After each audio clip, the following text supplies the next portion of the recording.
Good afternoon, everyone, and welcome to today's public webinar from the Chartered Institute of Export and International Trade, this time on export controls compliance during the Trump era.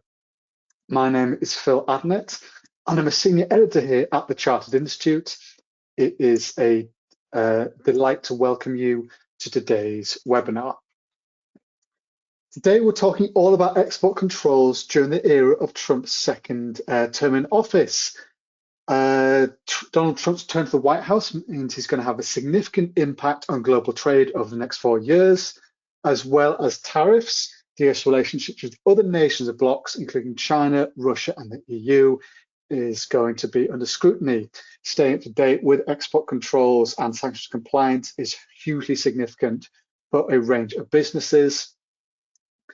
And there's no better time to learn on export compliance and some of the issues we're experiencing at the moment. In a second, I'm going to introduce our panelists, but for the moment, I would like to welcome Daniela Turiccki, the Export Controls Practice Lead at the Chartered Institute, to the stage. Welcome, Daniela. How are you today? I'm good, thank you. Thank you, Phil.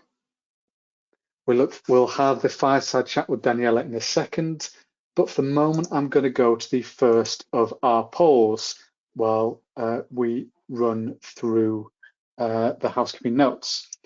So firstly, is your company already planning to take advantage of the recent export controls changes under AUKUS?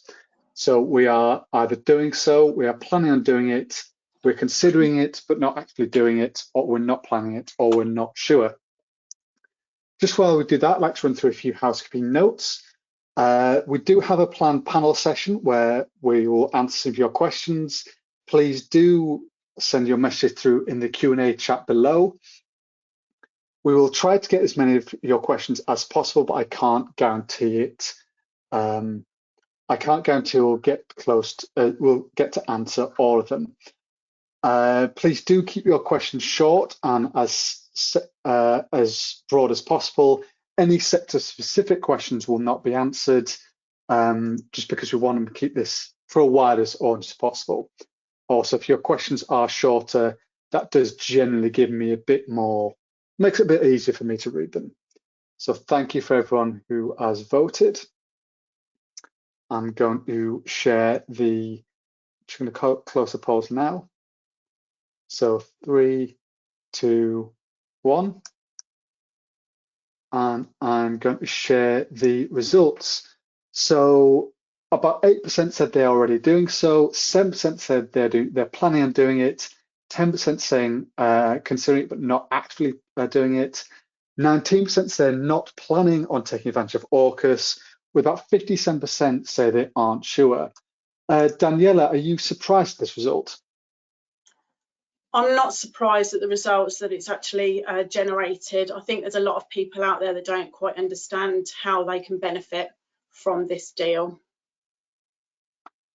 Okay, thank you very much. I'm just going to close the polls now. Thank you, as always, everyone who answered them. On the next slide, though, it's time for a fireside chat with Daniela, where we're going to ask some questions to give us a bit more of a flavour of export controls. So first and foremost, Daniela, what businesses are impacted by export controls and sanctions? Is it just sort of what you imagine, sort of standard military items, or is it a bit more broad? I'd say there's a multitude of industries that are affected by export controls and sanctions, most of which that people aren't actually aware of. We've got the aerospace that you'd normally think of, which is covering the testing of civil and military goods and related technologies. We've got automotive and heavy machinery. Let's think of the time when we were first moving tractors to the Ukraine, how these then became dual use, similar to that of the ambulances that were sent out there to help support with the crisis out there and medical support. They were then deemed as dual use. We've got AI and its potential misuse of information, semiconductor chips and how they could possibly fall into the wrong hands. And then when we look at sanctions, there's many businesses across the world that have been affected by this. businesses owned by persons listed on the sanctions list. Look how Chelsea football team was affected by that, and then obviously during this time there was a lot of businesses that couldn't have their employees paid because banks were stopped, payments were stopped. So there's a variety of businesses. You wouldn't just necessarily think of those that are in the military industry. Brilliant, thank you. So diving a bit more into the topic of today's webinar, we've always had Trump for about 2 months now. How do you think he's already impacting the controls and sanctions landscape, and what further changes might he implement? Obviously, there's an ever-changing influx of news that we're receiving on a daily basis. So as I say these comments, they could possibly change within the next hour.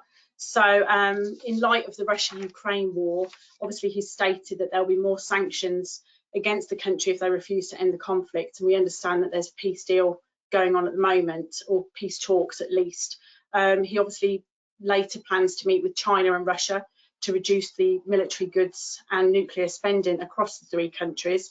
However, in recent news, we've just heard that Keir Starmer is looking to increase our military spending from 2.3 to 2.5% of GDP by 2027, which is equivalent to £13.4 billion, which that could then negatively affect our conversations with the US. We know that during the first term of President Trump, he imposed more than 500 sanctions on firms, individuals and countries, including Iran and China. So as I mentioned, there's so many changes on a daily basis. As I've mentioned before, as I've been making notes for this webinar, they're constantly changing. I'm having to update them as we speak. So it's been mentioned that sanctions and tariffs imposed on Colombia, if there's sanctions and tariffs imposed on Colombia, the country will be affected if they don't accept military deportation flights from the US. However, since making that statement, Bogota has backed down. There's further sanctions expected on Iran. We're looking at, he's looking at reducing loopholes and evasions, including secondary sanctions on third countries and enforcement actions against individuals facilitating these sanction evasions. There's new sanctions been imposed on the International Criminal Courts through an executive order, where they're giving powers to impose asset freezes and travel bans on the ICC staff.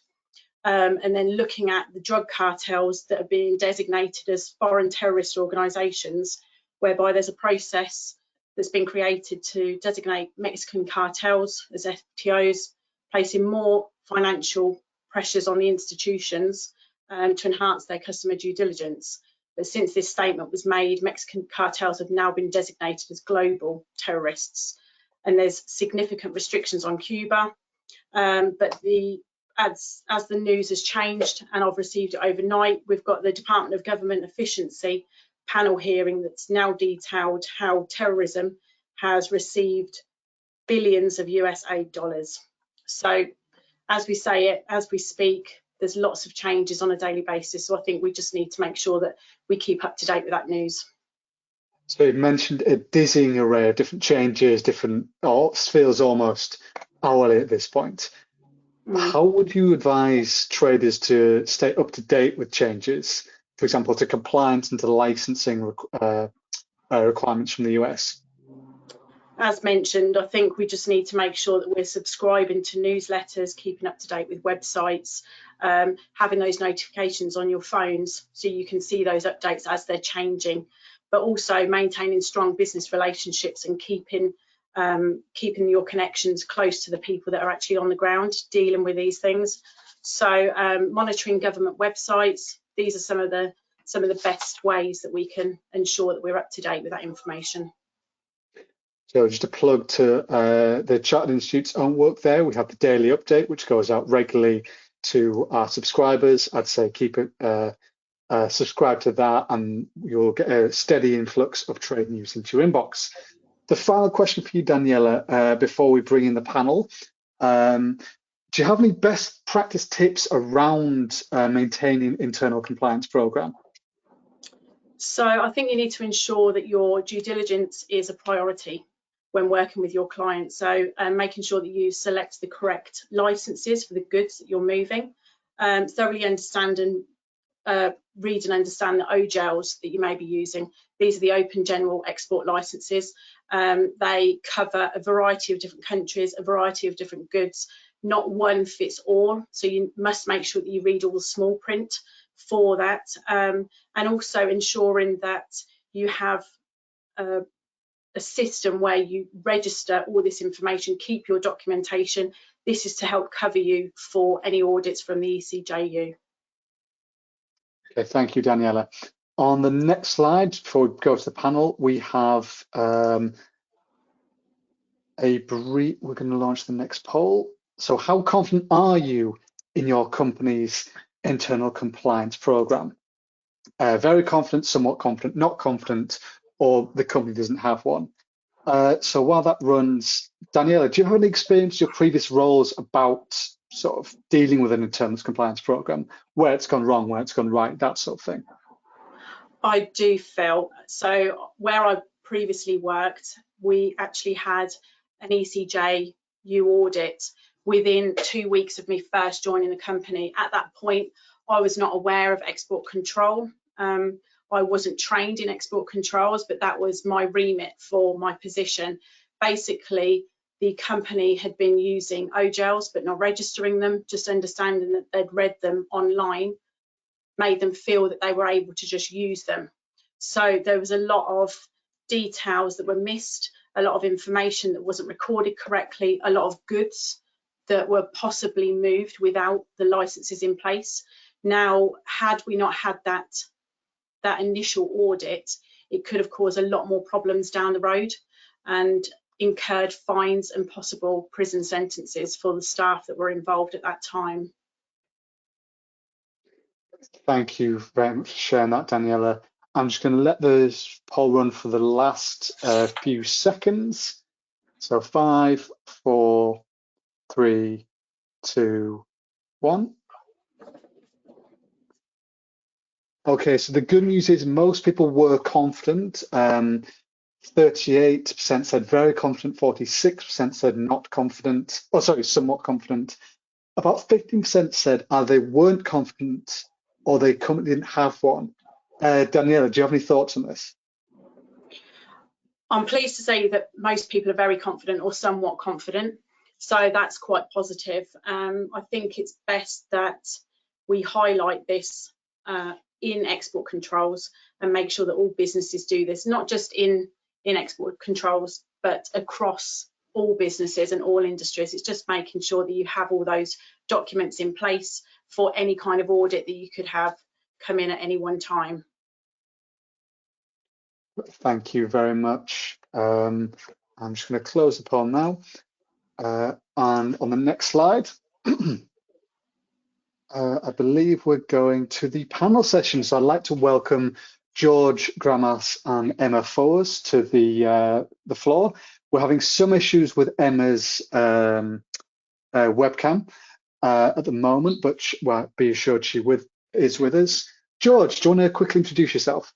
Hey, thanks, Phil. Yes, I'm George Grammas. I'm a partner and chair of the International Trade and Foreign Investment Practice Group at Squire Patton Boggs. It's a global firm.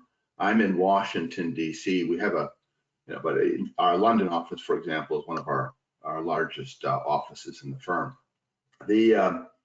I've been really fortunate to have been involved over the almost 20 years now, running U.S. export controls workshops with the EGAD, or Export Group for Aerospace Defense and Dual Use, and in recent years been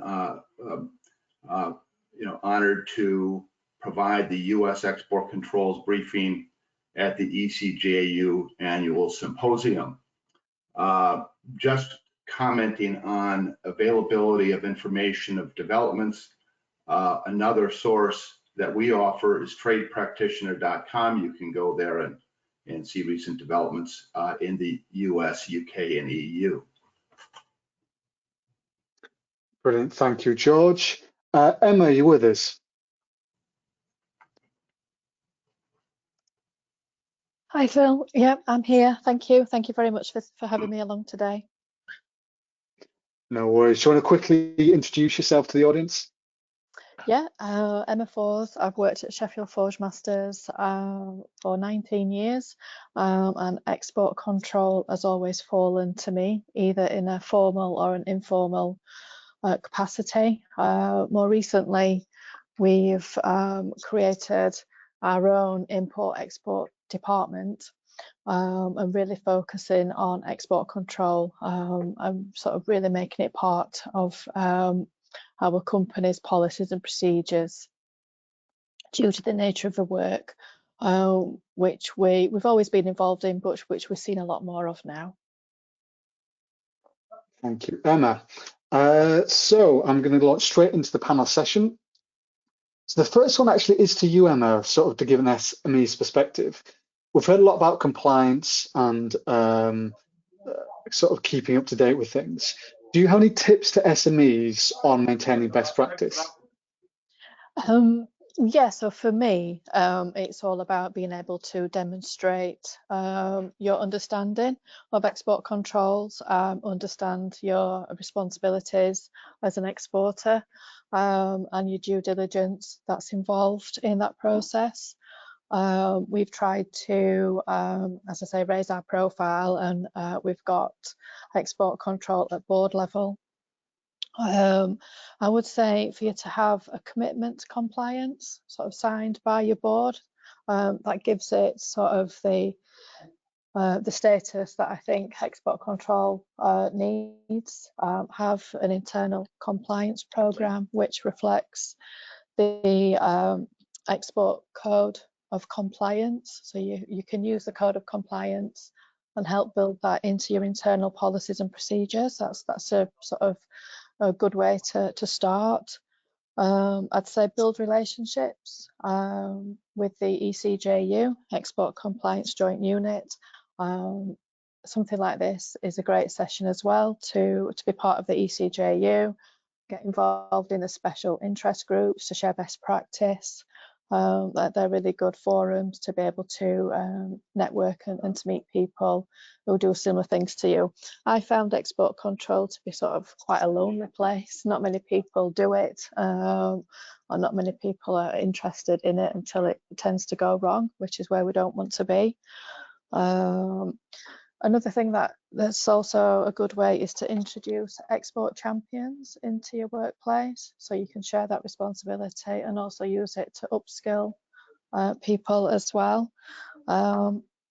Key thing for us is control technology, so really get to grips with understanding what control technology is, how you work with it, and obviously the licenses and compliance that you need to be able to share and share that control technology with either your suppliers, your customers, third parties, people like that.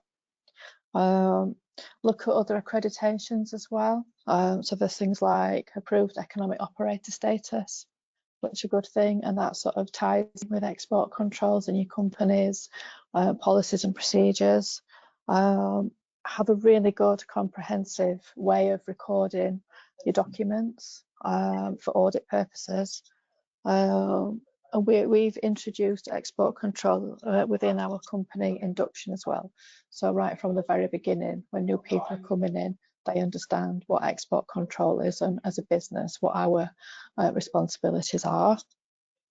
We also do internal audits, just to keep on track and to make sure that everything is as it should be.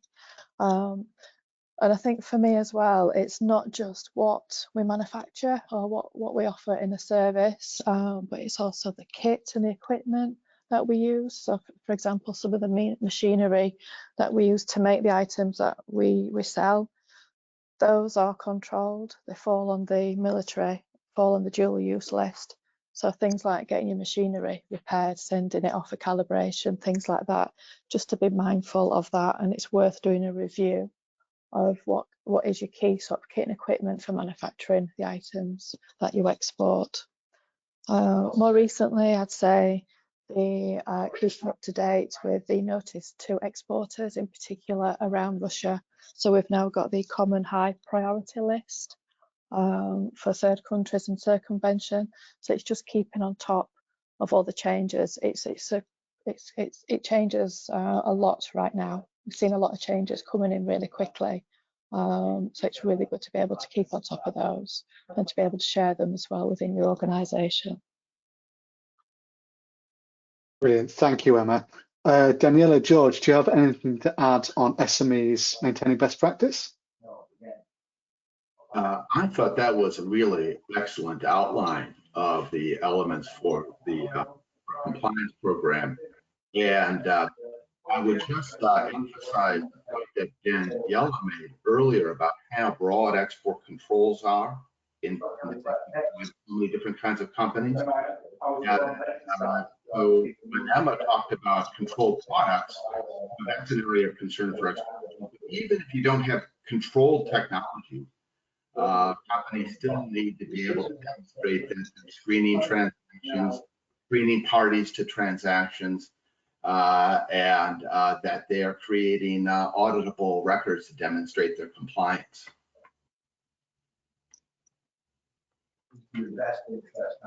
Brilliant. Thank you, George. George, while I have you, just to bring the topic back onto today's webinar. So on the topic of the US, for a UK company, why should they be concerned about US sanctions? What are the risks that exist for a UK company and the US? Oh, okay. No, I'm glad you asked that. Look, one of the most fundamental things that every company should be doing in the UK or anywhere is to be screening the parties to transactions against the different restricted party lists. So in the United States, we have different lists. One of them related to sanctions is the specially designated nationals list. Now, companies should be screening all the lists, but this is important in particular because dealing with specially designated nationals, even for a UK company, or dealing with a country that is sanctioned by the United States can have an impact on a UK company's exposure to both enforcement actions from the United States, but also separate and apart from enforcement actions is being sanctionable conduct. So what I mean is this: if you're a company in the UK and you have you're a subsidiary of a US company, or you have a subsidiary in the United States, or you have some affiliates in the United States, you probably already know this, right? Because your activities, for example, if you're a subsidiary of a US company, might be subject to the US Iran sanctions or Cuba sanctions, even though you're actually not a US company, you're in the UK. But further, you could be violating US sanctions by causing a violation, right?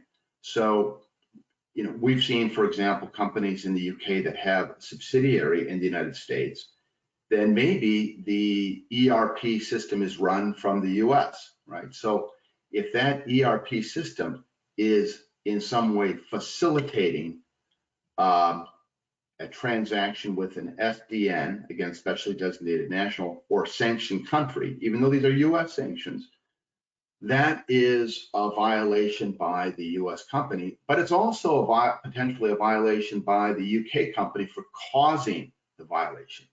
Another way that companies that, even if they have no relationships in the United States, that might cause a violation and be themselves liable is by engaging in transactions that are denominated in US dollars.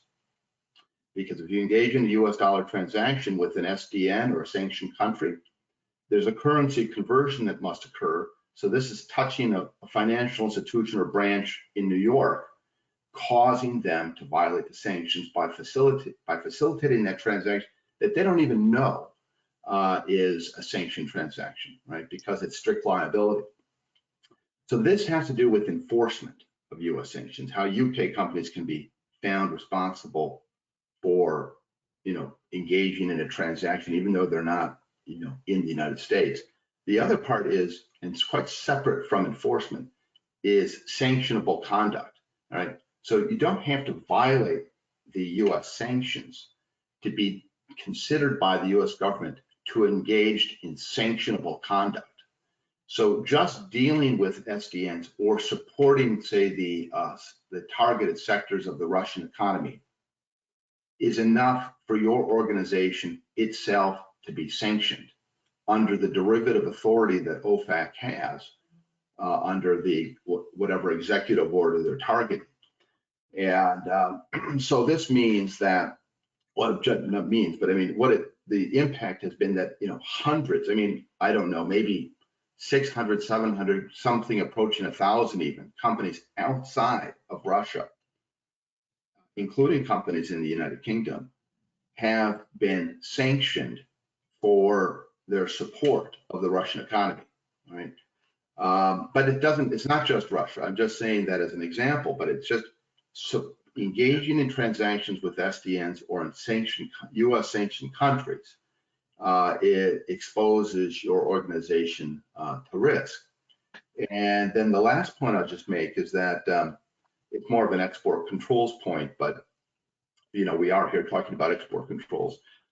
When you're dealing with a sanctioned country like Iran, I think is the best example, right? You really can't have US content in your products, right? Now, some of you that are familiar with the extraterritorial application of US export controls will know that there's a de minimis rule. And with respect to sanctioned countries, it means that you can't have 10% or more controlled US content in a product that you then send to a sanctioned country, or you have violated US export controls. Now, I won't get into what controlled US content means, but when you're talking about sanctioned country, I would just consider all US content in your calculation. And so that's another risk of violating US law just by, for a non-US company dealing with a sanctioned country. Thank you, George. A very comprehensive answer. Daniela, anything to add to that from a UK perspective? Just obviously adding on to what George has mentioned, where I think we've got the international traffic and arms regulations, how people don't understand how it's very similar, but also very different in how you manage those expectations and those controls within your business. In a UK business, you can work on whatever that export control product is. However, with ITAR, you have to have certain parts of your business sectioned off. You can't have certain employees anywhere near that product. So it's just understanding the differences in that, but the importance of understanding both. Thank you, Daniela. I'm just going to go back to Emma. Emma, so just to bring you back in, we touched on this a little bit at the start. AUKUS. So could you quickly tell us why you think AUKUS might be a good thing for a lot of the companies on the line? It's fairly new. There's not a right lot of information available. And so the actual process is a little sketchy as well. But when you do sort of start to read and start understanding, it's an approved community. And then that approved community will enable you to share military items and supporting technology within the three nations. In particular, there's the OGEL, the new OGEL, which came out September last year, exports for AUKUS nations. And so to be able to use that OGEL, you need to be part of the approved community.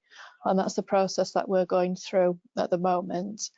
It's good for us because there's some new ITAR exemptions for defence trade and cooperation between the US, the UK and Australia in there. And it also helps you focus and understand your supply chain as well. For us, we think it's going to be a customer prerequisite. We've got guys actually in America at the moment, and this morning I got feedback that the Washington Embassy have reached out during their visit and are asking, are we going to be part of it? So I can see it sort of being quite important, particularly for us, for our customer base and what we do. And I think it will be for a lot of UK businesses as well. As I say, the process is a sort of a little sketchy because you've got to register your interest to start with. And then once you've registered your interest, you get invited to apply. And I don't think it's going to be a quick, simple process. But once it's in place, it should enable exports between the three nations to go smoothly, can I say? Hopefully. With obviously sort of your diligence and your controls in place that the license requires that you need to be able to do. So I'm looking forward actually to hoping to be part of it and to be able to use the OGL that's come out. May I add a comment to that, Phil? Go ahead. Yeah. So as Emma just explained, part of what this is a license-free zone amongst the US, the UK, and Australia. Now, with respect to the poll that you did at the beginning, and so many people have said that they're not using it. I would say that a lot of people, maybe even companies on this call, are taking advantage of AUKUS already and don't even know it.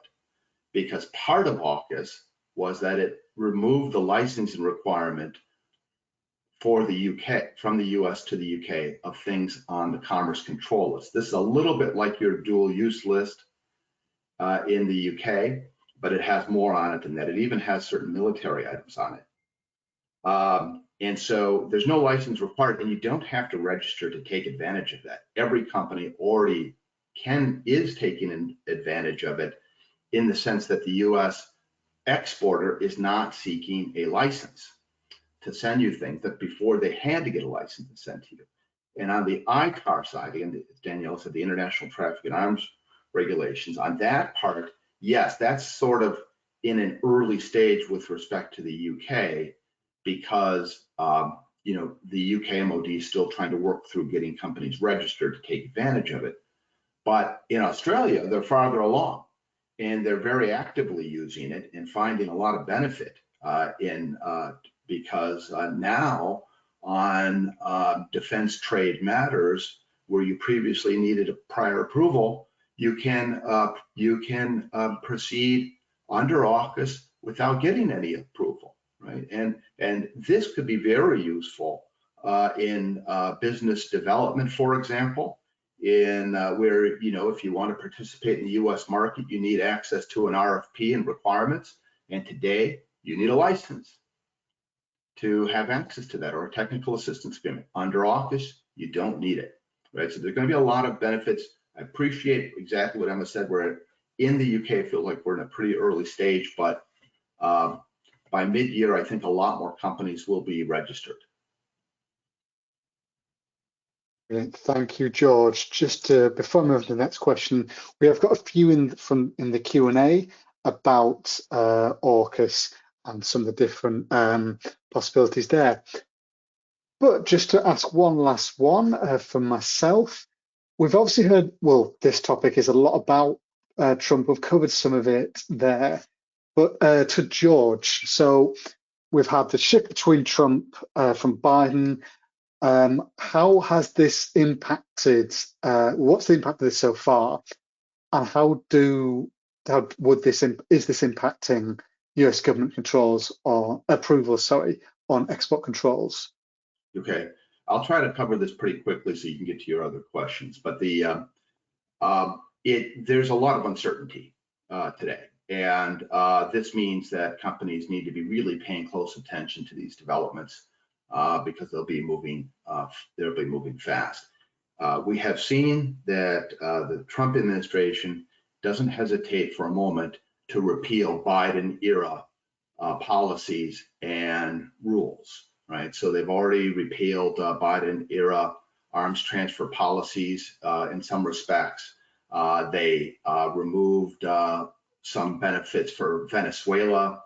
And I think that these are trying to, I think that these are bargaining positions for a transactional administration. And so removing those benefits can give them something else to work with. But they've also signaled that they're going to be very tough. Tough on China. And interestingly, they have the Trump administration, terminated 2 of the real key people in U.S. export controls.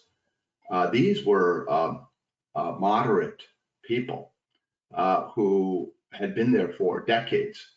And I think that is also part of the indication that this Trump administration might be really tough on China, on Iran, and so we haven't seen new rules, but we're seeing some things being repealed, and the signals are that the Trump administration is going to be very tough. Thank you, George. So on that note, we've seen this government change and focus more on tariffs than export controls. In fact, we've actually had a question somewhat related to tariffs in here. So with a shift to tariffs, and this is for everyone, Emma, George, Daniela, how do you think this would impact export controls? Okay, I could just kick it off and say, tariffs are, of course, a different type of lever than export controls. But, if you look at the Biden administration, they tried to achieve some multilateralism in certain export controls through negotiation with the willing. We might find that tariffs are a way to bring people to the table on export controls. Now, we haven't seen this yet, but for example, and again, I think it will focus on China, but I think if other nations are undermining the U.S. export controls on China, we might see tariffs as a tool to bring them around to a position closer to the U.S. export control position. Brilliant. Thank you, George. Daniela, Emma, anything to add? Just really in agreement with George, really. And I know that from what Trump said on the tariffs anyway, he's going to be bringing in a fairness and prosperity back into the previously complex system of trade. So whatever tariff countries put on the US, he will then replicate that across the board. So as we said, every day is changing, so we just need to keep looking out for that news and keeping ourselves up to date. Thanks. Emma, anything from you on this question?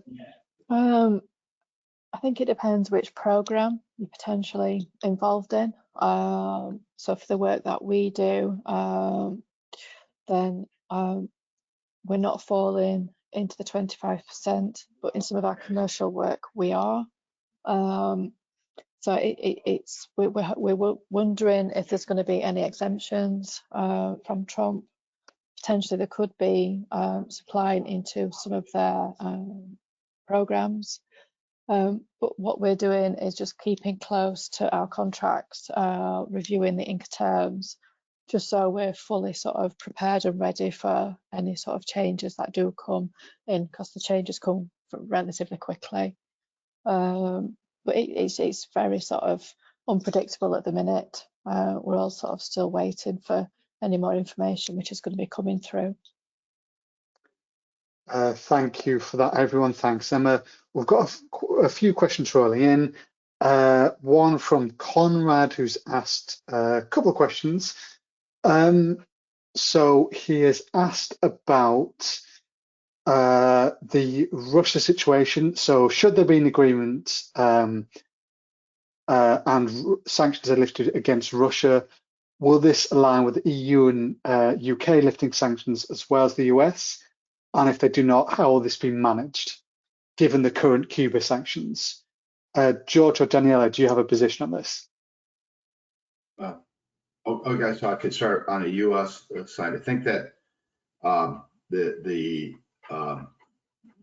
thinking is that some relaxation of sanctions will be an element of any peace discussions with Russia.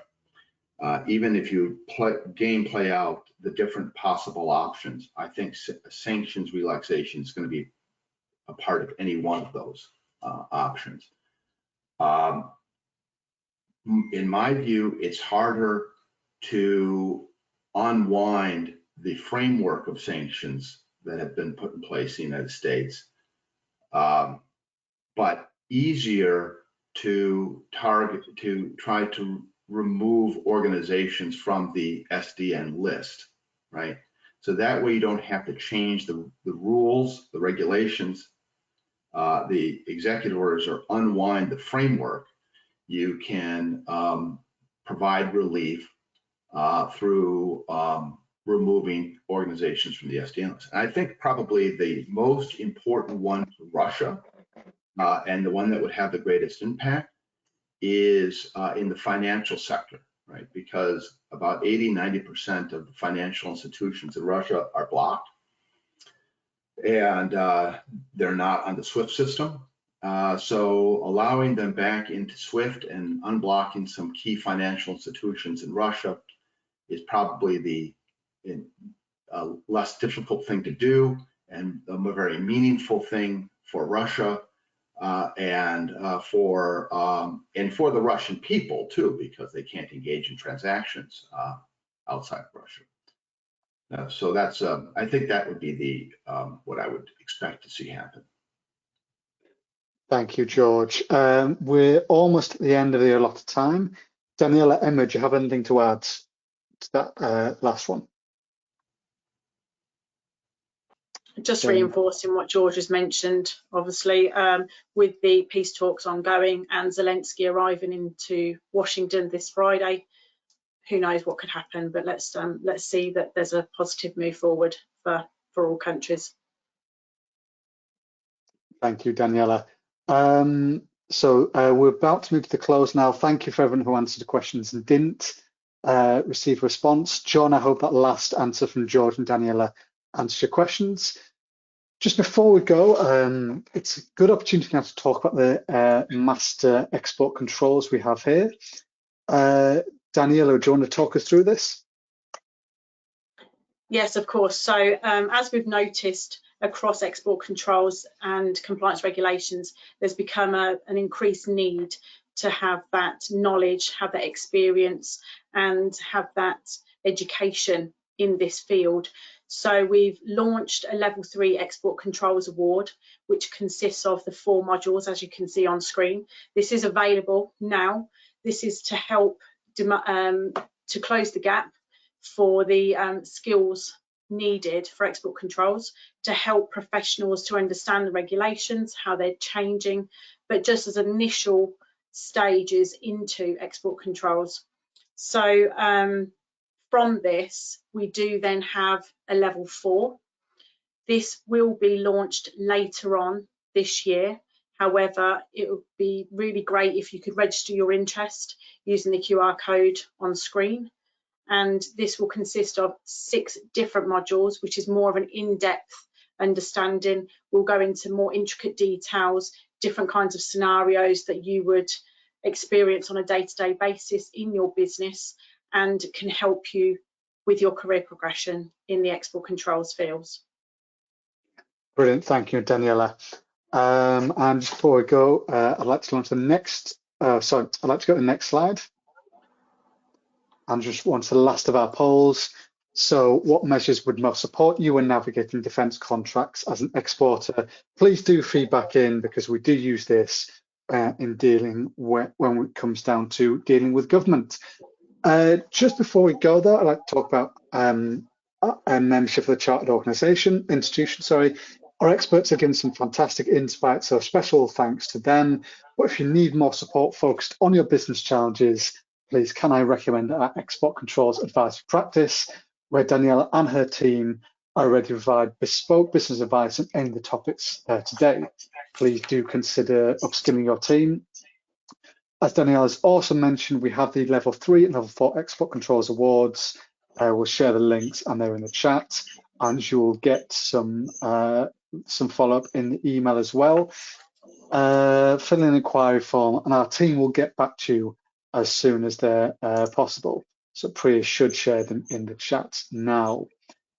However, while that poll runs, I'd like to say thank you to our guests. Sadly, we're at the end of the webinar. I'd like to say thank you to everyone who attended. Thank you especially to George and Emma for joining externally. And of course to our own Daniela. Otherwise, I hope you have a lovely afternoon. You will receive a copy of the slides and presentation in a follow-up email, so please do keep your eyes checked out. Subscribe to the Daily Update for more information. Otherwise, thank you for joining, and I hope you have a wonderful day. Bye, everyone. Bye-bye. Thanks for including me. Thank you. Goodbye.